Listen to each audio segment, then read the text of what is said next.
C'est un texte de Muriel Pépin, illustré par Isabelle Bonhomme. Durant la belle saison, Gaston le petit hérisson et sa famille vivent dans un jardin, à l'abri d'un vieux mur couvert de liserons. Pour trouver à manger, pas besoin de chercher, ils ont tout ce qu'il faut, des fruits, des champignons, des insectes à gogo et même des escargots. Mais le plus épatant quand on s'appelle Gaston et qu'on est polisson, c'est que dans ce jardin, il y a aussi des fleurs, des bottes de jardinier, 3 petits nains en plâtre, bref, tout un tas de choses pour ne pas s'ennuyer.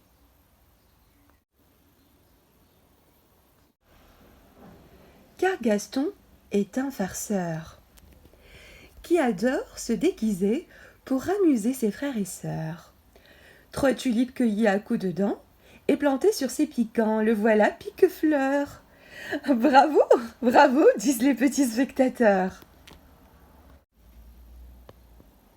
Mais ils n'ont pas tout vu. Gaston, encouragé, s'élance à toute allure. Arrivé près des bottes, il se met sur le dos. Et vas-y que je te frotte. Drôle de brosse à chaussures. Et ce n'est pas fini. Gaston est déchaîné. Il va faire encore mieux. Avec les nains, cette fois. Escaladant l'un d'eux, il s'accroche à son cou en faisant le dos rond. « Es-tu devenu fou ?» demande sa maman.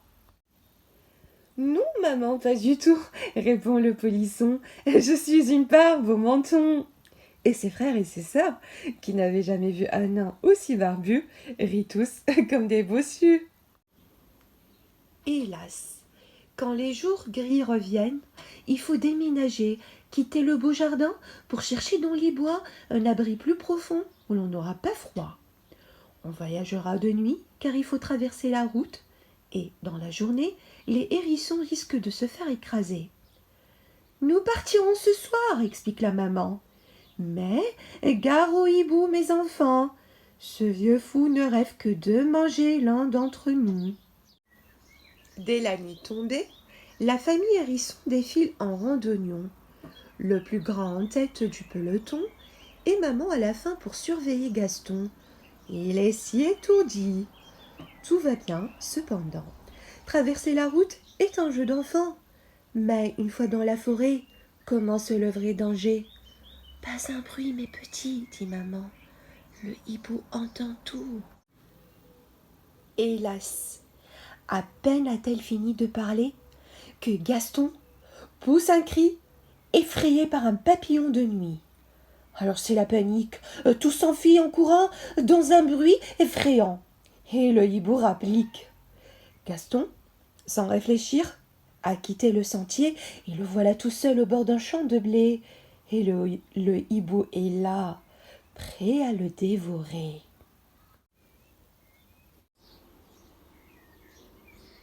Le pauvre Gaston, affolé, cherche un endroit pour se cacher et ne voit que l'épouvantail, Capauvent, qui veille au milieu du champ. « Monsieur, monsieur, sauvez-moi » crie-t-il en s'élançant vers lui.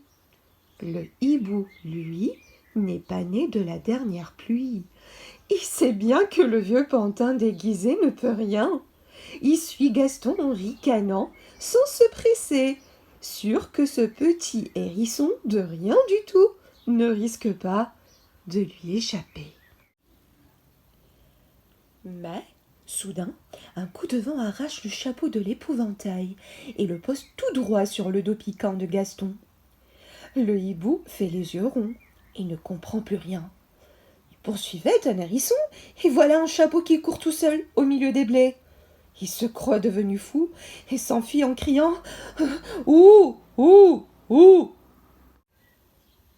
Le hibou est parti depuis longtemps et l'on voit encore dans le champ un grand chapeau qui trottine en criant « Maman, maman !» Et la maman, justement, attirée par ses cris, arrive et reconnaît son petit.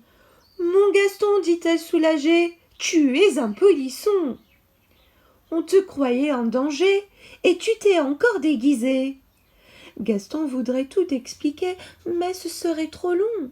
Alors sagement, il suit sa maman sans rien dire, tout fier de s'être sauvé et d'avoir gagné dans l'affaire un chapeau pour se déguiser.